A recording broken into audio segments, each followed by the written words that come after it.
Hi guys, હું જમ્મુદીપ પરિસરની અંદર પ્રવેશ કરી રહ્યો છું. પાલિતાણાની એક સુંદર મજાની જગ્યા જમ્મુદીપ આપણે જોવા માટે જઈ રહ્યા છીએ. તો ચાલો પ્રવેશ કરીએ.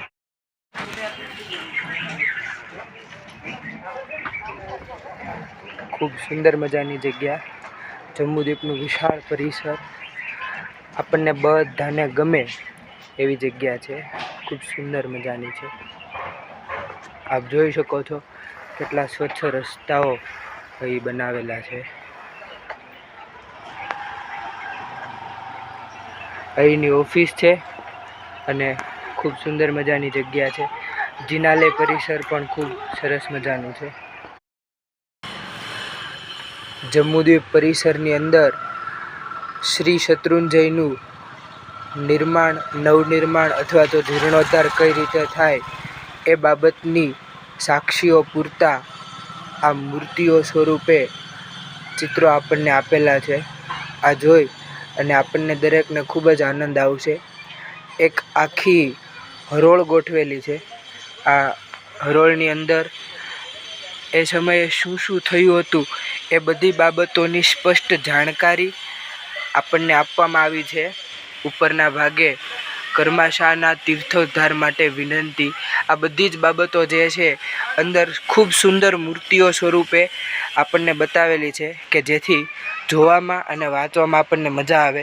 પવિત્ર શત્રુંજય તીર્થરાજનો જે છે એ આપણે ઇતિહાસ જાણી શકીએ. એટલા માટે ખૂબ સુંદર રીતે આ બધી બાબતોનું અલગ જ વિવરણ કરવામાં આવ્યું છે.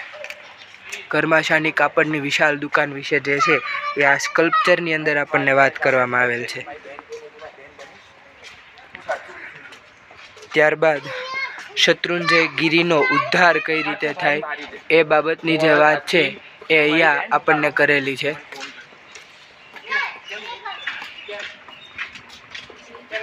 એમની મૂર્તિઓ ખૂબ સુંદર મજાની છે જે પાલિતાણા આવી અને આપ જોઈ શકો છો.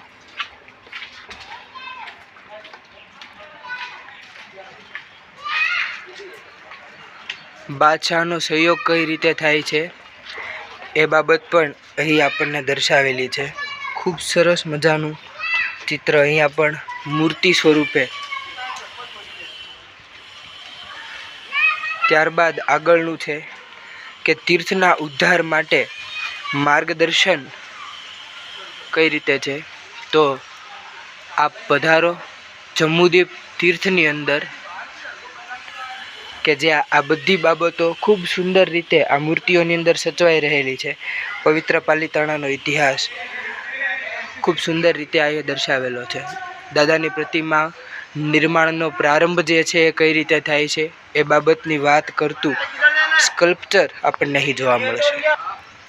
ત્યારબાદ જિનાલયના જીર્ણોદ્ધાર વિશે વાત જે છે એ આપણને આ સ્કલ્પચરની અંદર કરેલી છે.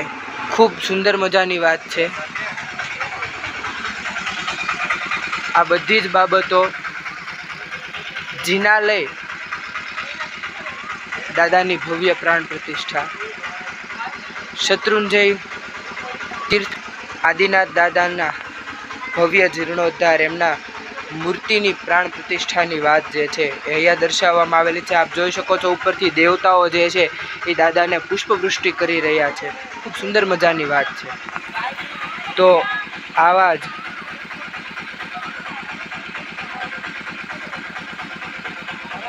ભવ્ય